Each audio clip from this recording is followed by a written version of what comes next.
I was halfway through a system check when I saw Rick Halpern's reflection cross the frosted glass of my cubicle wall. It was only 11 a.m., too early for theatrics, but his shadow carried that clipped, purposeful stride he used whenever he wanted to remind people who held the power. That was the moment I knew something was about to break, and I wasn't wrong. My name is Daniel Mercer. I'm 42 years old, senior systems analyst at Halcyon Dynamics. And what Rick ordered me to do that morning ended up costing him a $2 million client. He didn't bother with greetings. He stopped at the edge of my desk and said flatly, "Shut down your workstation and leave. No explanation, no context, just an order." Now, in most offices, that might mean grab your bag, maybe take an early lunch. But this wasn't a normal office, and Rick wasn't the kind of boss to do favors. My desk wasn't just a desk. It was the only terminal directly linked to our biggest client's live feed, a high-security connection, streaming real-time product data, monitoring inventory, and coordinating a synchronized distribution launch months in the making. I looked up at him deliberately, slow his jaw tight like he was daring me to challenge him. "Do you want me to log out of the monitoring software," I asked, "or actually power down the system?" He rolled his eyes. "Don't play games. Full shutdown. Now." Years of working under Rick had taught me reasoning with him was like teaching a brick to swim. He didn't listen. He commanded. So I turned back to my screen, nodded once, and began the shutdown sequence. The secure console flickered through its warnings, disconnecting live stream, terminating processes, severing encrypted feed. Each confirmation prompt felt heavier than the last. It took 60 seconds to undo months of careful setup. The fan wound down, the screen went black, and I logged the action in the system audit with a single factual line: client feed terminated per manager instruction. That record I knew would live forever. "Leave your badge," Rick said, already turning away. I unclipped it, set it on the desk. "Am I coming back?" He smirked. "We'll see. Take the rest of the day. I'll handle it from here." He strode off toward the elevator, satisfied. But my mind was already moving past his swagger. He thought I'd just been a gatekeeper of a machine. He didn't understand the fragility of what he'd just broken.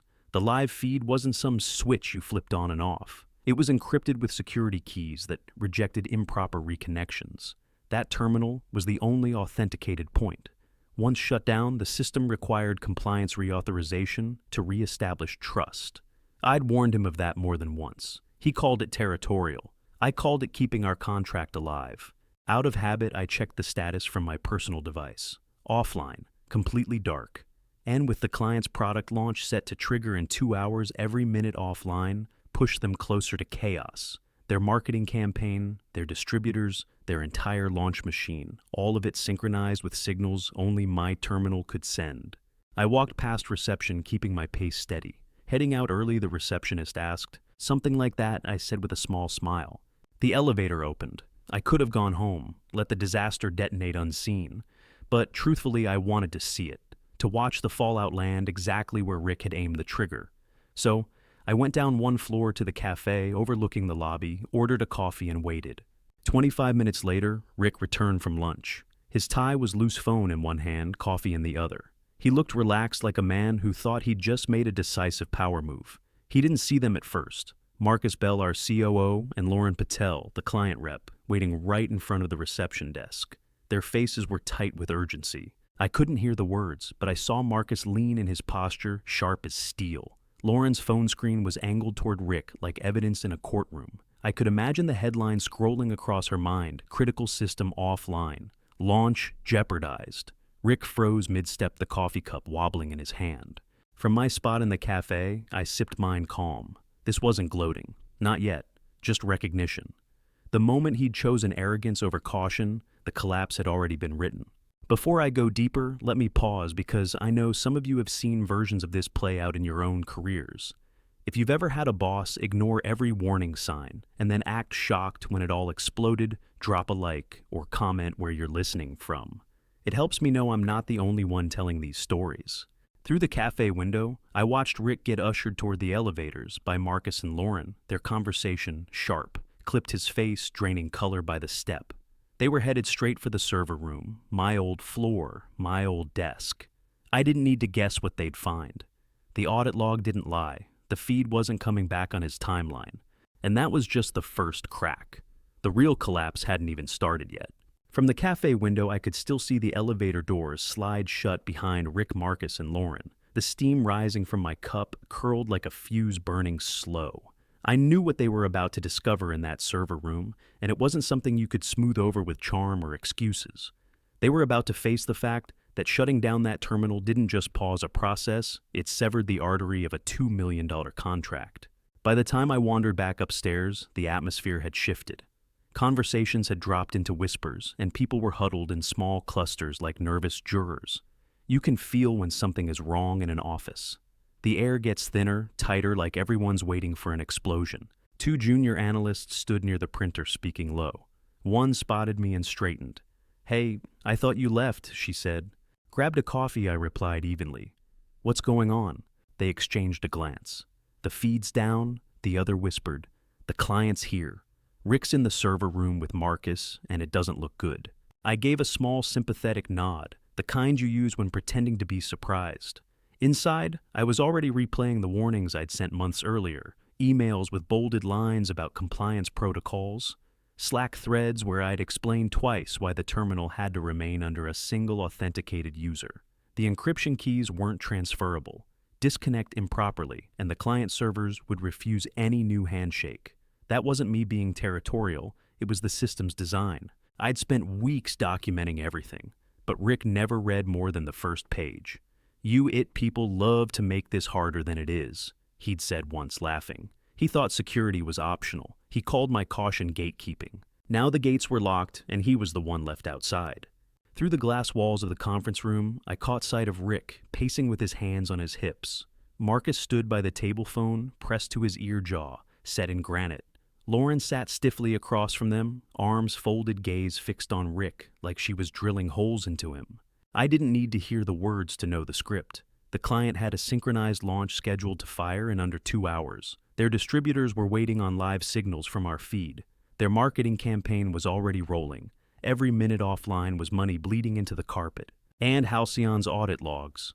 They'd show one clear line: client feed terminated per manager instruction. Time stamped, immutable. I sat back at my desk, pretending to focus on routine emails. In truth, I was listening. You don't have to strain to catch the hum of a crisis. It moves through a floor like static clinging to every conversation. By mid-afternoon, word was spreading. Screens lit up with internal chatter. People were checking their phones for client updates. The analysts were scrambling to piece together backups. But I knew it was useless. You can't duct tape security architecture. That was the point. Around 4, I saw Lauren leave the building. She didn't shake Rick's hand. She didn't even look at him. Marcus walked her out, posture stiff, the kind of walk that said damage control mode. Rick stayed in his office, blinds drawn. I leaned back, letting the weight of the day settle. I hadn't sabotaged anything. I hadn't pulled strings or played games. I had simply followed a direct order. And the fallout was unfolding exactly the way I knew it would. That's the thing about corporate disasters. They're rarely acts of fate. They're the compound interest of arrogance and ignored warnings. Haven't you ever watched someone wave off your warnings only to panic when the fallout finally hit? That was what I was watching unfold in real time, and I felt the strange calm of someone who had already done their part. I knew Rick, though. A man like that never looks in the mirror first. Tomorrow he'd start pointing fingers, and I already knew where he'd aim. I didn't expect to sleep much that night, and I didn't. My mind kept replaying the image of Marcus's jaw tight with fury. Lauren's arms crossed Rick's practiced smirk, faltering when reality hit. And in the back of my mind, one steady thought kept looping: tomorrow he'll come for me. The next morning, the office had that hush you only hear after a storm. People weren't making eye contact. Conversations stopped as soon as I walked past, and on my desk, waiting like a summons, was a single printed sheet. Meeting at 9:00 a.m., conference room B. Attendees: Rick Halpern, Karen O'Neill, Marcus Bell. I didn't need to read it twice. At 8:59, I walked into the glass-walled room. Karen O'Neill was already there, notebook open, pen poised like she'd been waiting. Marcus Bell sat at the far end, his phone face down in front of him, his expression flat and unreadable. Rick leaned back in his chair, one arm draped over the backrest, tapping a pen against the table, like a man pretending he was in control. "Daniel," Rick said, giving me a smile that didn't reach his eyes. "Let's go over what happened yesterday." I sat down, placed my notebook on the table. of course. Rick leaned forward, voice all business. The client feed went down right before a major launch. This caused significant disruption. Now, as I understand it, you were the last person to operate the terminal before it went offline. Marcus's gaze didn't shift. Karen's pen hovered, waiting for my answer. That's correct, I said evenly. At 11:04 a.m. yesterday, I shut down the workstation per Rick's direct instruction. The action was logged in the system audit. Rick chuckled lightly, shaking his head. Daniel, you could have told me it was tied to the client feed. Instead, you just did it. I met his eyes. Rick, I confirmed the order twice. The second time I asked if you wanted me to terminate the live connection. You told me, don't play games. So, I executed the shutdown exactly as instructed. Karen's pen scratched across the page, capturing every word. Marcus finally spoke, his voice clipped. Daniel, did you know shutting down the workstation would sever the client's launch feed? Yes, I said. And I also knew it couldn't be reconnected without compliance reauthorization. That's why I asked for confirmation twice. Rick spread his hands like a man on stage. See what he's doing? He's framing it like I personally signed off on tanking the launch. That's not what happened. Marcus tilted his head slightly. The audit log, does it specify the source of the instruction? I didn't break eye contact with Rick. Yes. The log entry reads, client feed terminated per manager instruction, time-stamped, immutable. Karen underlined something in her notes. For a moment, the only sound was the faint hum of the HVAC system. Rick shifted in his chair pen, tapping faster now. Look, this is a misunderstanding. I didn't realize a shutdown would sever the live feed. Daniel could have explained it in simpler terms, but he didn't. He likes to make things sound complicated. I thought about every email where I'd warned him in bold red text, every Slack thread where I'd explained the reauthentication process in plain English. But I didn't raise my voice. I didn't need to. Rick, I said calmly, you've told me before not to overcomplicate explanations. Yesterday I kept my language simple. Shutdown means shutdown. You confirmed it. Twice. Marcus folded his arms. His eyes locked on Rick. So the instruction was given. The audit confirms it. The system behaved as designed, and the client's launch failed as a result. Rick's smile faltered, but he tried again. Marcus, you know me. You know I wouldn't intentionally jeopardize a client. This is about a communication gap. Karen finally looked up, her expression neutral. We're not here to debate intentions. We're here to establish what happened. And right now, the record shows Daniel acted on a direct order. Have you ever sat in a room where every fact is on your side, but you can still feel the heat of being blamed? That's what this was. And I could see in Rick's eyes he wasn't done trying to twist it. When the meeting wrapped 30 minutes later, it hadn't ended in a verdict, but the ground had shifted. Marcus stood and left without a word. Karen closed her notebook with quiet finality, and Rick brushed past me in the hallway, his voice dropping low. You're enjoying this, aren't you? I stopped, looked him dead in the eye. Enjoying watching the company lose a $2 million contract? No, but I am enjoying finally having something in writing. He froze for just a second, then stalked off toward his office. The truth was, HR doesn't fill pages of notes just to file them away. Marcus doesn't stay silent because he doesn't care.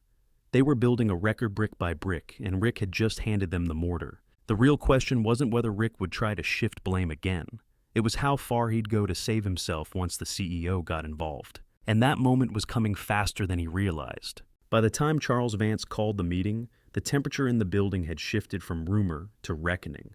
The CEO didn't convene people unless the situation had teeth, and this one was already biting into halcyon dynamics. The conference room blinds were drawn halfway, winter light flattening the space to pale gray. Marcus Bell sat near the projector, arms folded.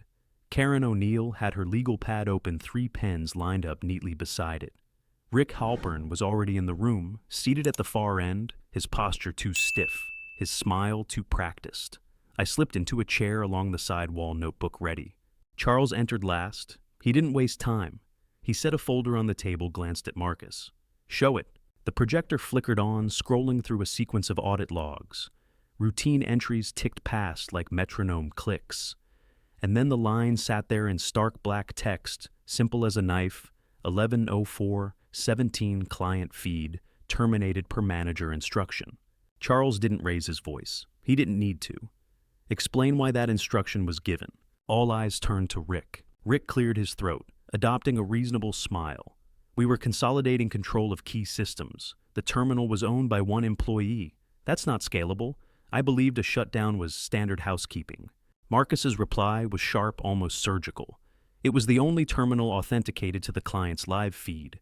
The re-authentication window is measured in days, not hours. Removing it inside launch week isn't consolidation. It's negligence. Rick's chin lifted a fraction. I was not informed that shutting down the machine would sever the live feed. If I had been warned, I kept my tone calm. Yesterday at 11:02, I asked if you wanted a full shutdown or just a logout. You said full shutdown now. I asked again if you wanted me to terminate the live connection. You said, don't play games. Marcus clicked the cross-reference my terminal log. The Slack timestamps Rick's calendar entry labeled Ops Cleanup. The timings nested together like puzzle pieces. No drama, just alignment. Karen tapped her pen, once then looked at Charles. For a moment, no one spoke. You could feel the weight of the silence. Rick leaned toward the table, palms up. Look, the core issue is single-point failure. We can fix that by distributing access. Marcus didn't blink. After the fact. Yesterday you removed the only authenticated point during a critical launch window. Charles set his folder down. His voice was even, but the steel under it was unmistakable. We're not debating architecture. We're dealing with consequences. We have a client invoking penalty clauses and threatening termination. $2 million in annual revenue is at risk. He turned to me. Daniel, how long to restore if we prioritize? I pictured the steps, the signatures, the handshakes with the client's security officer, the validation hashes. If the client cooperates immediately, best case, 48 hours. Realistically, 72. There are approvals we don't control. Charles exhaled slowly, calculation moving behind his eyes. Rick tried to wedge himself back in. Daniel can accelerate it. He's done it before. I met Charles's eyes. I can coordinate and execute, but it requires the process we agreed with the client. No shortcuts, no side doors. The room held its breath for a beat. That wasn't a threat. It was the truth. Process exists to protect people from exactly this. Charles nodded once. Understood. We'll do it by the book. Karen scribbled a neat line across her notes. It looked like a verdict before it was even spoken. Rick sat back, his smile cracking at the edges. This is political, he muttered. You're making me the headline so the client has a villain. Charles didn't flinch. We're acknowledging a decision and containing a problem. Accountability will be addressed separately. For now, Daniel will lead the recovery. Have you ever sat in a meeting where the ground shifted so clearly that everyone knew the outcome even before the final words were said? That's what this was. Rick might still have his badge, but the building had already moved on without him. The meeting broke into tasking. Marcus and I would prep the staging environment. Legal would triage the penalty language. Karen would coordinate HR protocols. Charles left last silent, but his nod to me was enough. When I walked out, Rick was waiting in the hallway. His voice dropped low, practiced smile plastered on. Help me out here, Daniel. You know I didn't mean to crater the launch. Say I misunderstood you. Say anything that takes the edge off. I stopped my tone flat. Rick, I'm not your edge. I did my job. You ignored it. His face tightened. Careful, he said, and walked away. Careful. The word echoed in my head like a coin dropped on tile. It wasn't a warning. It was desperation. And it told me exactly how far he was willing to go to save himself. When Charles Vance left that conference room, the chain of command reset in real time. Orders were handed down, tasks assigned, and for the first time since Rick Halpern had given his reckless command, the recovery was in my hands. Marcus Bell walked with me straight to the staging area, his stride-clipped voice low. You'll coordinate. Samuel Ortiz is already prepping the environment. Legal is drafting containment language. HR is building the record. Stay within protocol. No shortcuts. Understood, I said. That word understood meant more than agreement. It meant recognition. In a crisis, people follow the person who knows the terrain. And right then, everyone knew Rick didn't. The staging room smelled like overheated plastic and stale coffee monitors humming with half-loaded diagnostic screens. Samuel was already there, fingers flying across the keyboard, his beard unshaven from a late night. He glanced up, relief flashing in his eyes. Daniel, thank God. I've got the baseline up, but without the client's ROF token, we're blind. I'll coordinate the handshake, I said. Keep the logs clean. We'll need every line of validation ready when their security officer calls. Samuel nodded, pushing his chair back, just enough to give me space at the console. For the next hour, the hum of keys and the occasional curse were the only sounds. Protocol sheets spread across the desk like a surgeon's tray. Every move had to be deliberate.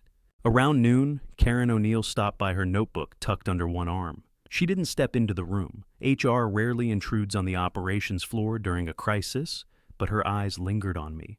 "Daniel," she said evenly, "please forward any documentation you referenced in yesterday's meeting. We'll need a full package for legal review." "It's ready," I said. Emails, Slack threads, warnings, audit logs, all time-stamped. She gave a small nod, scribbled something, and left. For a second, my mind flicked back to one of those Slack threads. I could still see Rick's reply in gray text. "This stuff's too complicated. Just keep it simple." And the emoji he threw in after, like it was a joke. I remembered staring at that screen, fighting the urge to slam my keyboard, knowing I'd been dismissed again. Now those same messages were evidence bricks in the wall that would box him in. By early afternoon, Marcus called me into his office. Legal counsel was on the line, glasses low on her nose, voice clipped. "We need confirmation of timeline for potential penalty mitigation. What's your best case restoration?" 48 hours if the client's security officer fast-tracks approvals, I said. 72 if they don't. "And if you were forced to bypass protocol," she asked. I shook my head. "Impossible. The client's side will reject any shortcut. That's by design." Marcus leaned in, his voice firm. "We do this by the book." The lawyer made a note. "Then we'll anchor our response around compliance adherence. Demonstrate that this failure wasn't technical, it was managerial." That was the key. The record wasn't just documenting an outage. It was building the case that Rick's order was the single point of failure. Back at staging, I stared at the console for a long moment. The audit logs blinked back at me, plain lines of text, sterile and cold. To anyone else, they were just system entries. To me, they were armor. Proof that I hadn't lost control, that I hadn't been reckless. They were the one thing standing between me and the scapegoat role Rick was trying to pin on me. My phone buzzed. A Slack message from a colleague blinked on the screen. "Halpern's in his office making calls. Looks like spin mode." I didn't answer. I didn't need to. Spin collapses like paper in the rain, and denial doesn't hold up against a system that records everything. By mid-afternoon, we were aligned. Samuel had the staging environment humming, legal had, language in draft, HR was compiling the record. Marcus coordinated directly with the client, who, through gritted teeth, had agreed to keep the termination clause suspended, pending our recovery timeline. That was the first breath of oxygen I'd felt in days. Not safety, just a window to work. And maybe you've been there too, caught in a storm. You didn't start cleaning up after someone else's arrogance. If you have, the quiet satisfaction that comes when your preparation, your documentation becomes the thing that saves the whole building. If this resonates with you, please like and subscribe. It helps me know these stories matter. When I finally sat back, my eyes burning from hours of staring at validation logs, I caught sight of Rick through the glass wall. He was pacing, phone pressed to his ear, his smile practiced and brittle. Every gesture screamed one thing: denial. But denial doesn't erase audit logs. And this time, those logs weren't just protecting the client, they were protecting me. Later, as the sun dipped low, Marcus walked past staging and tapped the doorframe. "Good work today. Keep it steady. We'll need you tomorrow." That was it. No praise, no applause, just recognition.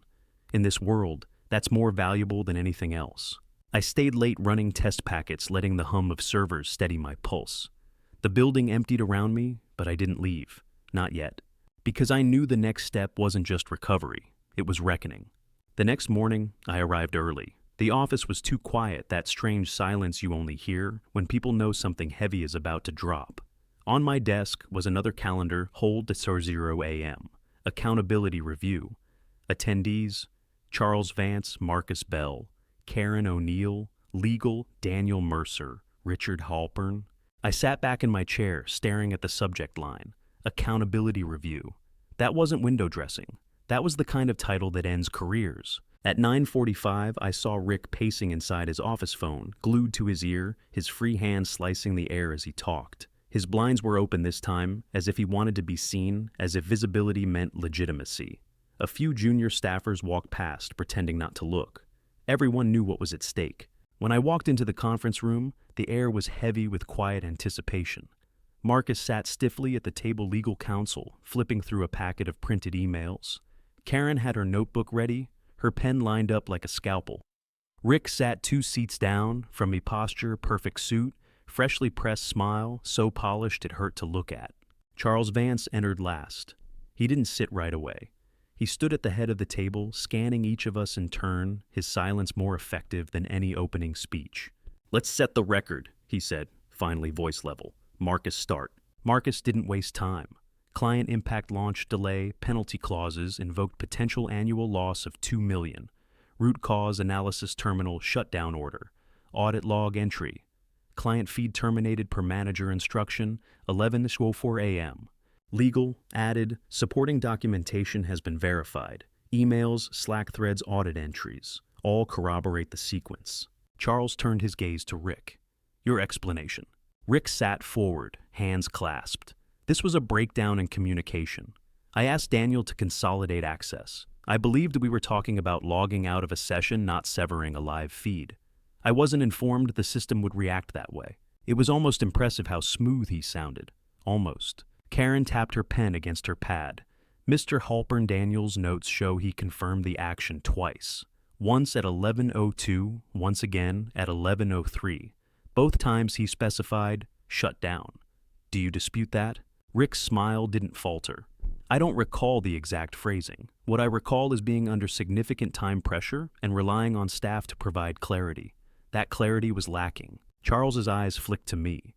"Daniel?" I opened my notebook, sliding a printed Slack screenshot across the table. Rick's dismissive line in gray text stared back at him. "This stuff's too complicated. Just keep it simple." "Clarity was provided," I said quietly. It was ignored. For the first time, Rick's smile twitched. Marcus leaned forward, voice cool. "So, the issue isn't a lack of clarity, it's a lack of listening." The silence that followed was heavier than any raised voice. Rick shifted tactics. "Look, let's not lose sight of the bigger picture. Systems are fragile when only one person holds the keys. We should be talking about Daniel's role in creating that bottleneck, not about one misinterpreted instruction. That was his move. Flip the blame, make the problem about my design." I kept my tone level. The client demanded a single authenticated operator. Their compliance team approved the architecture. Halcyon signed the contract agreeing to it.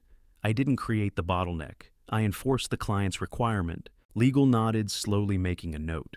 "That's documented in the vendor agreement." Rick's practiced calm cracked just a little. His pen tapped the table too fast, his eyes darting toward Charles for rescue. None came.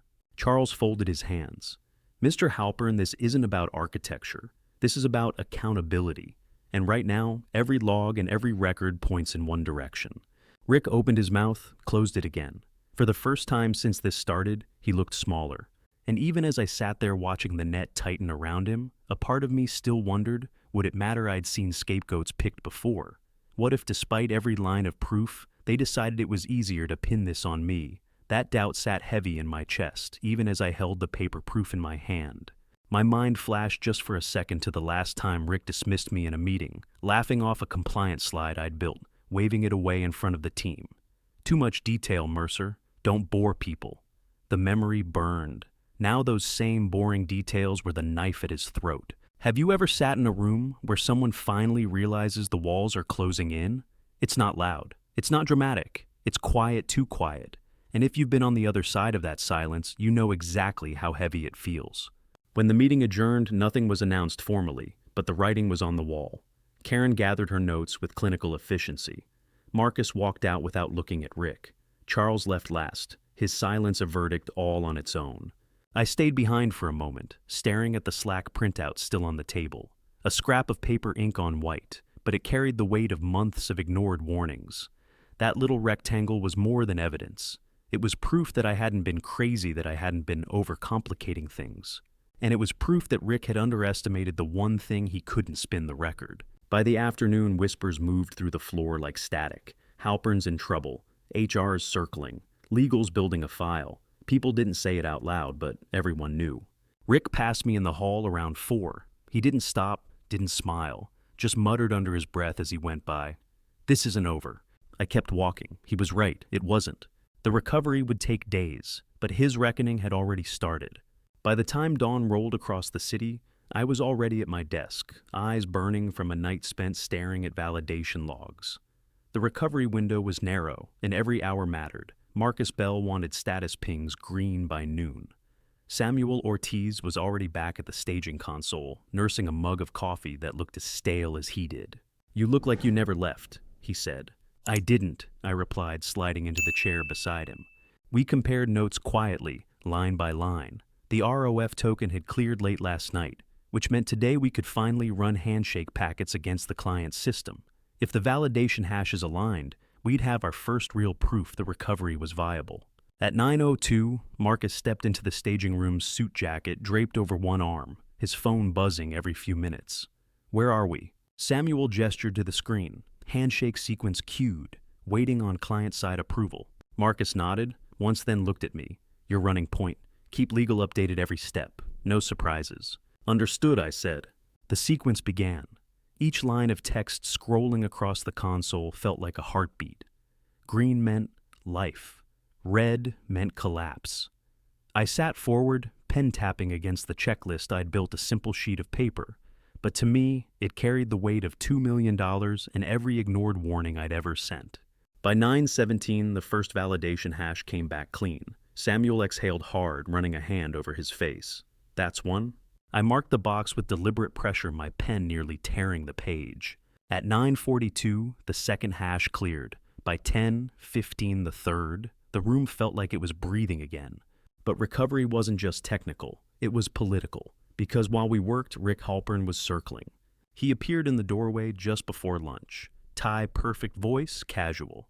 "How's it going, gentlemen? Making progress?" Samuel glanced at me before answering. I kept my tone flat. "Handshake sequence is underway. Validation's clean so far." Rick smiled, leaning against the doorframe like he owned the place. "Good, good. You know Marcus is under a lot of pressure here. The board wants accountability. Be smart about how you frame this." I stared at him. "The logs frame it for us." His smile flickered, but he didn't move. "Perception matters more than logs, Daniel. Don't forget that." Then he turned and walked away, leaving the scent of cologne and desperation in the air. For a moment, Samuel shook his head. "Guy doesn't quit." "No," I said quietly, "but the record doesn't either." By afternoon, the fourth and fifth validations cleared. Legal pinged me twice, Karen O'Neill once. Each wanted updates in writing. Each wanted time stamps. It wasn't just about recovery, they were building a case brick by brick. Every confirmation, another stone on Rick's chest. Still doubt gnawed at me. What if something failed? What if the client pulled the plug mid-sequence? I'd spent weeks warning about single-point risks, and still I was the one carrying the whole system on my back. Have you ever had that weight knowing your work is the only thread keeping hundreds of jobs, millions of dollars from unraveling? It's heavy. It never leaves your chest. And if you felt it, you know exactly why I share these stories. If you want more of them, subscribe. It's a way of telling me you've carried that same burden too. At 4:11, the sixth validation lit green. I marked the box my checklist almost full now. That crumpled piece of paper with ink bleeding from the pressure of my pen had become more than a record. It was proof that control had shifted. Proof that the recovery wasn't Rick's story anymore. It was mine. At 5:32, Marcus leaned in. "Final sequence at 7. Be ready."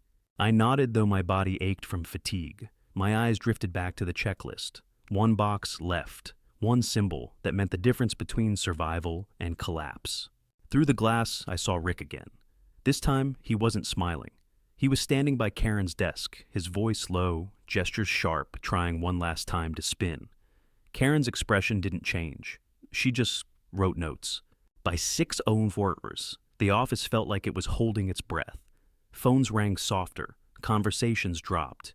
Even the HVAC hum seemed quieter. At 7:06, the final sequence ran. The console froze for half a second that felt like forever, then lit green across the board. Samuel let out a breathless laugh. Marcus simply nodded his jaw, unclenching for the first time all day.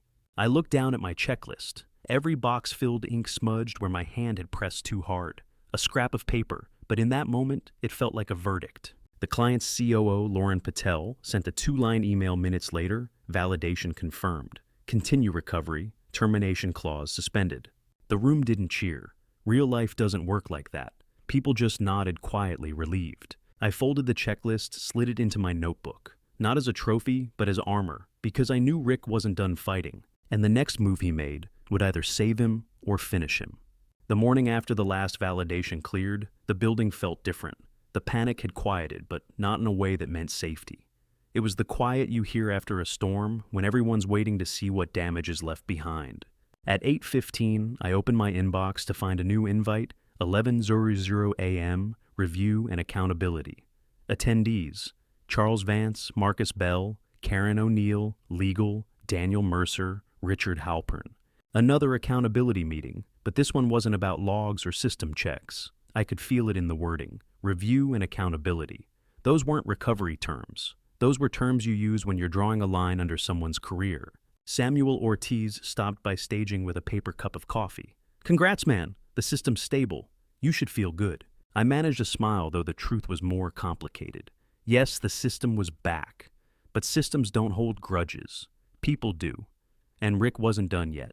At 10:59, I stepped into the conference room. Karen O'Neill was already there, flipping open a thick folder, the red tab on top, impossible to miss. Legal counsel sat beside her, a small stack of printed emails, arranged in perfect order. Marcus Bell leaned back, arms crossed, his expression calm but unreadable. Rick walked in, seconds later, posture, straight smile, carefully rehearsed. His suit looked like it had come fresh from the tailor that morning. He took his seat at the far end of the table, his pen already in hand, tapping lightly against his notepad, like he was keeping time to music only he could hear. Charles Vance entered last. He closed the door himself, sat at the head of the table, and didn't bother with small talk. "Let's set the record," he said. His eyes moved slowly down the table until they landed on Rick. Karen cleared her throat and read from her notes. On date, Mr. Halpern directed Mr. Mercer to perform a full shutdown of the terminal connected to the client's live feed. Mr. Mercer confirmed the instruction twice before executing. The shutdown severed the client's launch system, triggering penalty clauses and reputational harm. Documentation is attached in Exhibits A through G. Rick's smile never wavered. "That's a very narrow framing, Karen. The broader context is that the system design itself was flawed. We were vulnerable because Daniel was the only authenticated operator. I asked for consolidation. What I received was sabotage." The word hung in the air like smoke. I felt my jaw tighten, but I didn't interrupt. I didn't need to. Marcus leaned forward, voice sharp. "Sabotage. You gave a direct order. It's logged, time-stamped, and corroborated across Slack, email, and audit trail. The only sabotage here was against your own credibility." Legal counsel slid a printed sheet across the table. Rick glanced at it, then looked away too quickly. It was the Slack screenshot, his words in gray. "This stuff's too complicated. Just keep it simple." Charles's eyes didn't move from him. "Is this your message?" Rick swallowed, then nodded once. "Yes, but..." "No," Charles cut him off. "No buts. The client contract required a single authenticated operator. That wasn't Daniel's bottleneck. That was the agreement we signed. You overrode it, ignored warnings, and triggered the fallout." For the first time, Rick's smile faltered. Karen made another note, her face neutral. I sat silently, my fingers resting on the folded checklist in my notebook. That crumpled page ink bleeding from where my pen had pressed too hard wasn't just a record of recovery anymore. It was a shield. And every time Rick opened his mouth, the shield grew stronger. Mr. Halpern, Marcus said, his tone colder. "Now your decision cost us credibility with a $2 million client. They suspended termination only because Daniel and Samuel delivered a flawless recovery. If they hadn't, you'd be explaining a collapse to this board instead of a delay." Rick's voice rose sharp, now the practiced calm breaking. "So, this is it. We pretend one engineer's warnings carry more weight than operational leadership. We let Mercer dictate terms because he wrote a few logs." I met his eyes, my voice even, not because I wrote them, because I followed them. The words hit harder because they were true. His face flushed. Charles turned to Karen. "Next steps." Karen closed her folder. "Recommendation is administrative leave pending further review, effective immediately. Network access suspended by 3:00 p.m. today." The room went silent. Rick's mouth opened, then closed. For the first time, he didn't have words. He looked smaller, like the air had been pulled out of him. Charles stood. "That's the record. Daniel Marcus continue stabilization. HR will coordinate with security." The meeting dissolved quickly. Papers gathered, chairs, pushed back, pens tucked away. Rick stayed seated for a long moment, staring at the table like he could will a different outcome into existence. Then he stood, smoothed his jacket, and walked out without looking at anyone. I stayed behind a moment longer, staring at the folded checklist in my notebook. It had been a symbol of weight then armor. Now it felt like a verdict. Have you ever watched someone's power drain out of them in real time? It doesn't happen with fireworks. It happens in silence, in the way people stop listening, stop looking. That silence is louder than any accusation. When I finally stepped into the hall, I saw Rick's office door already closed, blinds drawn. Karen walked past with her folder expression unreadable. Marcus caught my eye and gave a short nod, the kind of acknowledgement that carries more weight than 100 thank yous. But even with Rick on the ropes, I knew it wasn't finished, because men like him don't go quietly. When Rick Halpern was placed on leave, most people thought the story was over, but men like him don't just disappear. They find cracks to crawl through. 2 days after his suspension, I came in early and found a printed memo on my desk. Anonymous, no header, no sender. Just a single paragraph typed in sterile times. New Roman certain board members have expressed concern about over-reliance on a single engineer. Questions are being raised about whether Daniel Mercer's design created unnecessary risk. I read it twice, then set it down. That wasn't an accident. That was Rick's handwriting without the pen. At 9:30, Marcus Bell called me into his office. His blinds were half open, his desk cluttered with open folders and a half-drunk coffee. He closed the door behind me. Rick's been making calls. He's framing this as your bottleneck, not his mistake. The board liaison flagged it this morning. I nodded once, though. Inside, I felt that same cold doubt I'd carried since the shutdown. Proof didn't always win. Spin could still bleed into the walls. Karen's compiling the full record, Marcus continued. Every slack, every warning, every signed contract. Legal's already got Exhibit H prepped the client's compliance officer, confirming the architecture was their requirement. If the board wants clarity, they'll have it. I thanked him and left, but the memo still burned in my pocket. Rick was down, but he was still throwing shadows. That afternoon, Samuel Ortiz dropped by, staging with a nervous look. He called me last night, at home, wanted me to say you'd cut corners in the system design, said he could make it worth my while. My jaw tightened, and Samuel shook his head. I told him the logs don't lie, and neither do I. For a moment, I just stared at him. It hit me then, not everyone bends when pressure comes. Some people still believe in the work and the record, and maybe that was the real point all along. That night, I stayed late drafting my own file. Not the technical logs, those were already airtight, but something else. A simple narrative, plain words explaining why the system was designed the way it was, how the client demanded it, and how every safeguard was put in place to prevent the exact chaos Rick had unleashed. I wasn't writing for Karen or Marcus or even Charles Vance. I was writing for the board, because sooner or later, Rick's whispers would reach them. And when they did, I wanted my voice to be louder. The next morning, Karen stopped by my desk. She tapped the folder I'd left on her chair. "This is good," she said. "It's clear, direct human, not just technical jargon. This is the kind of thing board members actually read." "Think it'll matter?" I asked. She gave me the kind of look you give when you know the truth, but don't want to say it out loud. "It should." Then she walked away. Around noon, Marcus pinged me conference room C now. When I walked in, Charles Vance was already there, his posture straight, his expression unreadable. He had a single sheet of paper in his hand, the same memo I'd found on my desk. "Rick's fingerprints," Charles said flatly. "We've confirmed he's been calling 2 board members directly, trying to reframe the narrative." I kept my voice calm, and it's not working, Marcus said. "The client's compliance officer sent an email this morning, Exhibit H. It states in black and white that the architecture was their mandate. That alone kills his argument." Charles folded the memo neatly like he was sealing it into history. "Still, we need to anticipate his next move. He'll push harder before he goes quiet." I nodded, though my chest was heavy. Because the truth was, part of me wanted him to keep pushing. Not for the drama, but because every desperate swing revealed who he really was. And every revelation brought me closer to what I'd wanted all along. Not revenge, not even recognition. What I wanted was simple to prove that careful work, the kind that gets mocked as too complicated, is the only thing that survives.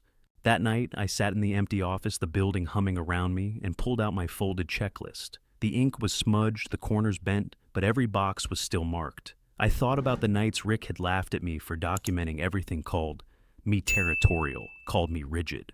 And now, those same details were the rope pulling him under. Have you ever had someone mock you for being careful, only to watch them choke on the consequences of their shortcuts?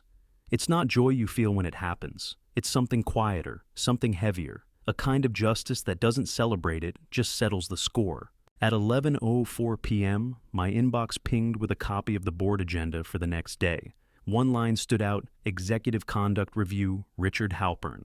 The fight was shifting upstairs now. Out of his hands, out of mine too. But I knew one thing. Men like Rick always overplay their last hand. And when he did, I'd be ready. The boardroom at Halcyon Dynamics didn't look like a courtroom, but that morning, it might as well have been. Long, polished table 12 chairs, blinds drawn against the daylight, every seat filled. Marcus Bell sat 2 places down from Charles Vance, his expression tight but calm. Karen O'Neill had her folder open pages marked with colored tabs. Legal counsel stacked 3 thick binders near the projector, each one labeled with neat block letters, audit logs, client contract exhibits, AH. I'd been in this room plenty of times before, but never as the subject of discussion. My stomach was steady not because I wasn't nervous, but because I had nothing to polish. The record would either hold or it wouldn't. Rick Halpern entered late, his suit darker than usual, his tie perfectly knotted. He shook a few hands he thought might still be allies, then took the seat opposite me. He didn't look at me, but his smile was set like stone. Charles opened the meeting without preamble. We're here to review executive conduct related to the client outage. Karen, proceed. Karen's voice was even. On date, Mr. Halpern instructed Mr. Mercer to perform a full shutdown of the live terminal connected to our largest client. Mr. Mercer confirmed the instruction twice, then executed. The action severed the client's launch system, triggering penalties. Exhibits A through H document sequence warnings and client confirmation that the architecture was their requirement. She tapped the folder. Exhibit H is correspondence from Lauren Patel, client COO, dated date. It states explicitly Halcyon's architecture and single operator model were client mandated for compliance. A low murmur ran down the table. Rick leaned forward, palms open. That's one way to frame it, but the reality is Daniel Mercer engineered a bottleneck that put us at risks. I was acting in the best interest of the company, ensuring no one engineer could hold an entire contract hostage. Charles didn't move. Did you give the shutdown order? Rick's jaw tightened. I gave an instruction to consolidate. It was misinterpreted. Marcus spoke, his tone clipped. The audit log reads, client feed terminated per manager instruction, 11:04 a.m. The Slack thread shows Mr. Mercer confirming the order twice. That isn't misinterpretation. That's execution of a direct command. Legal flipped a page. We've also documented Mr. Halpern's outreach to employees during leave, attempts to influence testimony. Exhibit I. Rick's face flushed. That's absurd. I was clarifying context. Samuel Ortiz raised his hand slightly. His voice was calm. He called me at home, asked me to say Daniel cut corners. I told him no. The logs don't lie, and neither do I. That line landed harder than any binder. Rick turned to the board, his smile breaking into sharp edges. So, now we take the word of junior staff over executive leadership. That's the precedent we're setting. I finally spoke, my voice steady. Not the word, the record. The record is the precedent. Silence pressed into the room. Charles leaned back slightly, folding his hands. Mr. Halpern, every piece of evidence points to negligence in your order and attempts to mislead after the fact. Do you dispute the authenticity of any of the exhibits? Rick hesitated. No, Charles repeated. That's the record. The decision wasn't announced immediately, but everyone in that room felt it land. The binders, the exhibits, the Slack printouts, they weren't just paperwork. They were the walls closing in. I sat there quiet and let it settle. Because the truth is, what I'd wanted from the start wasn't revenge. It wasn't even survival. It was proof that careful work, the kind people dismiss as obsessive or territorial, outlasts arrogance every time. For years, Rick had mocked me for documenting everything called me rigid, said I was gatekeeping. But that documentation, the audit logs, the checklists, the Slack threads, that was the reason I wasn't the one sitting on trial. Have you ever spent years being told you were too cautious, too detailed, only to discover that those same habits were the thing that saved you? It doesn't feel like vindication. It feels like gravity finally working in your favor. Charles closed the binder in front of him. The board will finalize its decision in executive session. For now, Mr. Halpern is to remain on administrative leave with network access suspended pending formal termination review. Mr. Mercer, you'll continue leading systems reliability.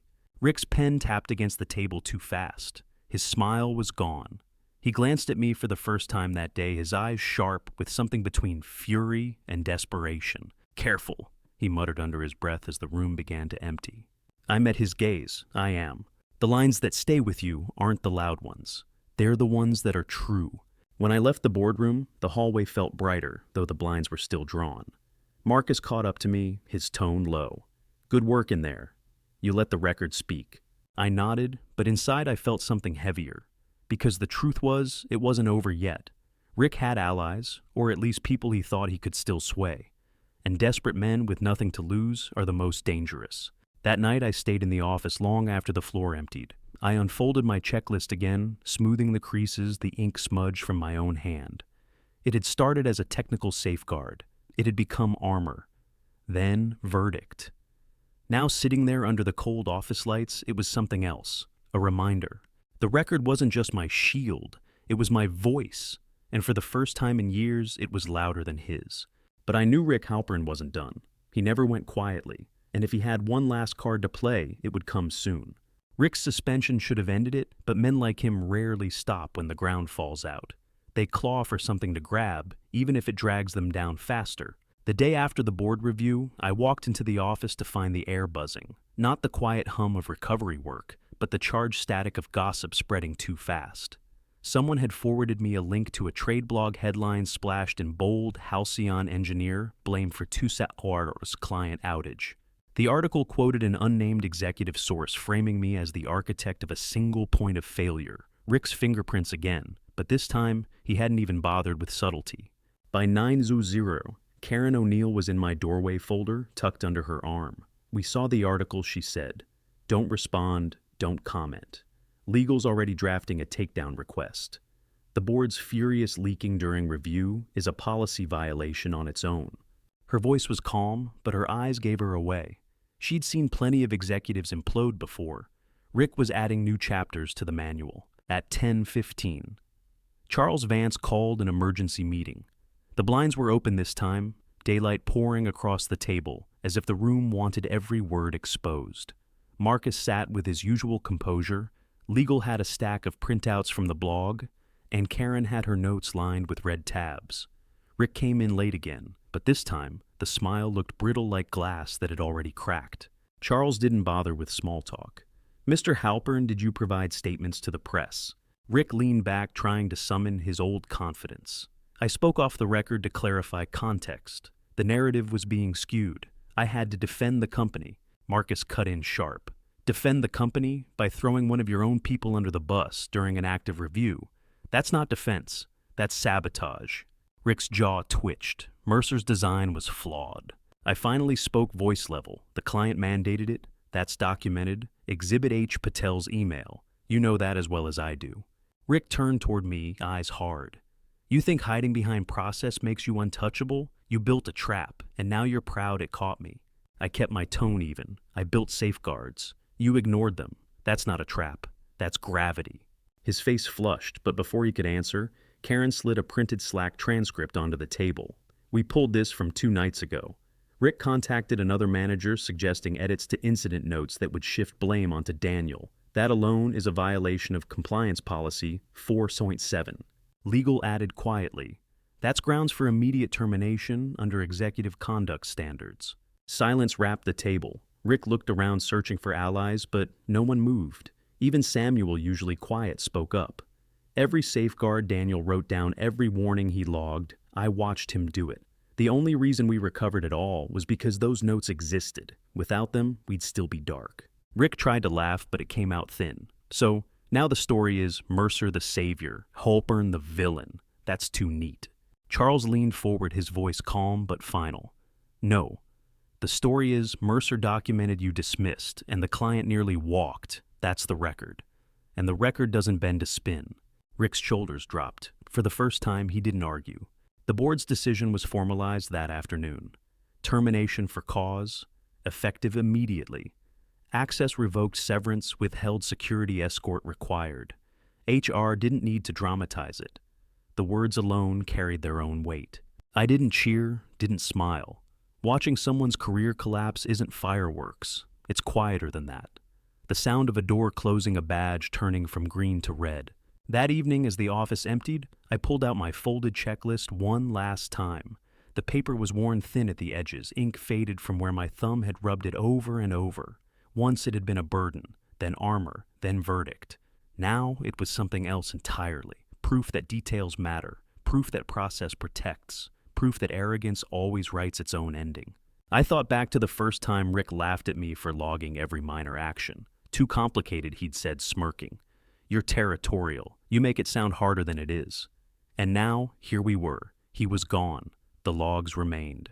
Have you ever had someone mock you for being too careful, only to watch that same caution save everything they nearly destroyed?